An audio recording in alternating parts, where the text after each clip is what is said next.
We have a lot of stands out here. And I mean, you could even say this about Pennsylvania where we go on public land. I have a lot of areas where I've shot bucks areas throughout the years, areas I can't wait to go into. What helps you determine where you're going to hunt? I'm using this as an example right here. In 2020, it was our first year out on our Minnesota farm. And we have a stand here. A lot of our stands are named after bucks that we shoot there. This one was the Kermit stand. We had a buck to Kermit, or June 20th, Dylan. Do you think that buck scored 160? He was very impressive. Or June 18th? June 18th. Yeah. He was incredible. And we were just talking about individual bucks, how some grow fast, some grow slow, some accelerate through the years and just grow giant. Some get to 4 or 5 years old and they just kind of level off. And so it's pretty cool how, watching those individual antler characteristics, but that's not what this is about. Kermit was a really cool buck. And so went in here, Dante was filming with me and shot the Kermit buck out of the Kermit stand. It was a stand we couldn't wait to hunt. I'd hunted it maybe twice before then, and it was always during those cold front times. I needed more of a northeast wind to east wind to blow out into here. This fits, this end of the food plot, when you blow our scent out that way, we're really blown into a non-food area or a low food area. All our food, the bulk of it's that way, big food. We can sneak in here during daylight because the bucks are typically bedding back in here. We have bedding areas created out here.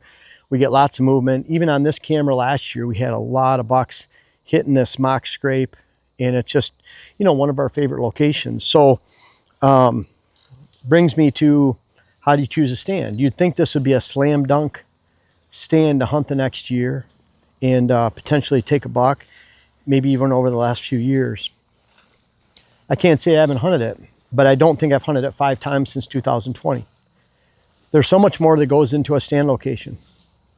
Always remember, this is a saying I started a long time ago, is your favorite stand should be the next stand you shoot a buck out of, not the last. You have to have a short memory. And I think when we tie ourselves to stands, and this happens on, Dylan, how many client properties you've been to where you can tell they have a favorite stand and there's 14 potential stands on there. That's Dad's stand. That's where Jerry hunts. Yeah. Everybody's got their spot. And unfortunately, a lot of times it's in the middle of the woods. So once you go and you use it a couple times, it's blown out. But bottom line is, this is one we can safely hunt. We enjoy getting in. Dylan, how many times have you sat here with me? I think I've only sat here with you 3 times total. Yeah, and probably high hopes when we came in. Oh, yeah. And one time the farmers started bailing in behind us. I remember that. We post daybreak stand entrance. I think we sat over there and watched. Every time. I don't know that I've filmed a deer out of this stand. I've been skunked every time that I've sat here with you. You know what's interesting, just on a side note with that with Dylan, is what ends up happening is we'll look ahead and say Thursday is going to be a great cold weather day. Well, Dylan hunts the weather too. And I mean, he'll hunt whenever, but I mean, he likes to hunt the weather. We're going to hunt the weather. We're going to be sitting all day or something. A lot of times that doesn't make it ideal for Dylan and I to film 6 or 7 videos and get out in the woods all at the same time.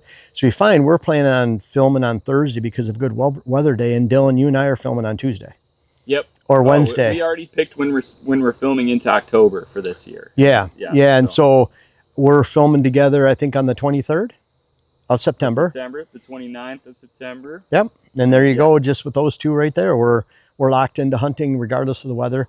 So that's why, I don't know how many times I've sat with you, but per buck, it's really bad. Oh gosh. We take Dylan out of the equation. You could almost say that Dylan's bad luck, but it's not that. It's literally I'm 1 out of every 6 sits for a mature buck, and that's Dylan and I have. But we're just gonna hunt. We're gonna hunt because we need the content. We want to hang together. We want to sit in the woods together. We want to shoot a buck. But we aren't getting those premium picks of weather like you are. And so it really helps you realize how much that weather comes into play. And again, whether you believe in the weather or not, you really have to look at the extremes on weather. Just as a side note, obviously blizzards, high winds, high heat, you see a lack of deer movement. But when you have those optimum conditions of post-cold front, conditions are moderating, maybe not calm, you see a big difference. And a lot of times it's not that, and this is where some of the studies can be a little bit off, because that buck doesn't move more, he moves earlier during the day. He's hungrier, he's stressed, he wants to get up and feed because he just went through a stressful event with temperatures dropping, a lot of commotion in the woods, missed feeding opportunities. He can't wait to go put the feed bag on. He just moves earlier.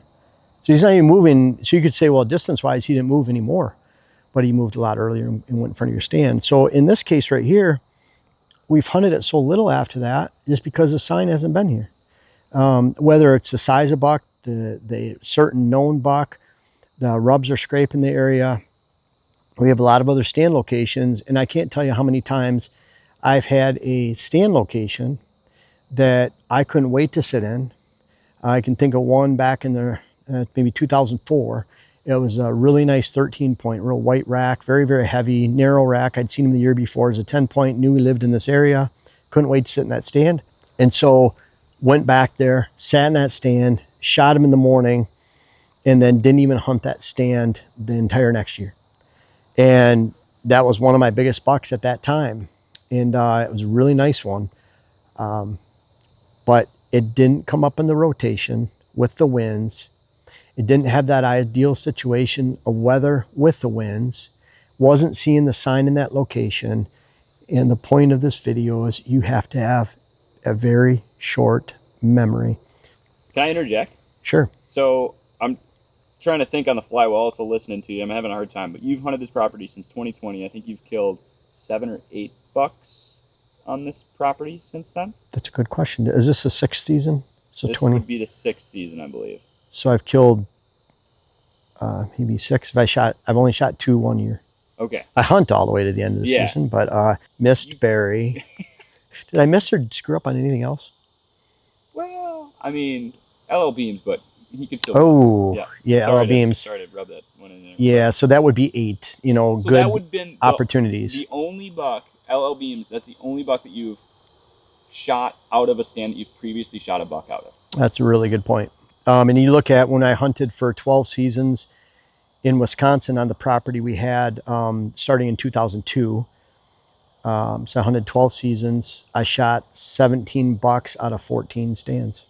And I could go through and add up the property we had in between. It's a really similar focus. And the point is that your favorite stand, we can really get locked into stands and it'll hurt your success. There's a lot more that goes into a stand decision. Weather, wind, timing, sign, a culmination of that. I want to see fresh sign, for example. I'll give you the example that those 17 bucks and 14 stands in 12 years and that one property. I'd let my hunting buddy, Carl, pick whichever stand he wanted. He typically picked the horse pasture stand. He really loved that stand. He just loved sitting there. There's nothing wrong with that. But he shot 9 bucks over that same period of time, 8 of them from that stand, where I shot almost double the amount of bucks because he would pick that. Well, I was looking for always the fresh stand. Where was a stand that had some sign that was fresh? We hadn't sat in for 2, 3, 4 weeks, off in some corner somewhere. And it's amazing how you go in there. You had a certain buck in mind that was utilized in that area. Maybe you got pictures of them 100 or 200 yards away, and you go in there and you end up shooting them. And it was the point that you have to have a short memory. Forget about your favorite stands. Even our clients out there, when we go around the property, they got to show me where they shot their biggest buck, that kind of thing. And when we're designing a property, you have a certain number of stands. They all have their perfect time. You have to figure that out, and that's part of the game. So I don't even think about prevailing wind when I'm setting up a property. I'm setting up stands to take advantage of the movement. So here, I don't care if we don't get a lot of easterly winds, or we actually get a lot of southeast winds. That would blow right that way, which is bad. So I don't care if we get a lot of east or northeast winds, especially northeast is perfect for here. We just set this stand up for, we have a Kermit scrape down there, but we set this up for the wind, and then we watch it. And we watch it whether it's by camera. If we come in here and this is tore up into a giant scrape, then you want to utilize and go into this area. So keep that in mind. I think that your favorite stand sometimes can really lead you astray. Now there's exceptions. I know some people that have shot some hammers out of small parcels, one stand, in fact made a career hunting living shooting 200-inch bucks out of the same stand because they always come down from here early season going out to there, and it's that same pattern that's really typical on public land. You have areas on public land that are just absolute hot spots, a hidden island somewhere with some oaks. You know, once the pressure heats up, you can get that back there remote and wait for that buck to come back to you, and you can shoot a nice buck every single year. Same with opening day stands. Pennsylvania, I'm always looking for signs, fresh scrapes, where people are, kind of getting pinballed into an area where there's no people, and then having a good little hole in the land where maybe someone's not going to walk by. Maybe you have some fresh sign nearby, and that changes from year to year. I think I've shot about 20 or 21 bucks out there in Pennsylvania in 20, I think it'd be 19 and 21 seasons, right around there. And almost all of them have been out of a different stand for that reason. When you start looking at the next stand as your favorite stand, not the last, the next stand you shoot a big buck out of, then you're going to be on target for a consistent number of mature bucks and, you know, a good representation of those best bucks in the area each and every season.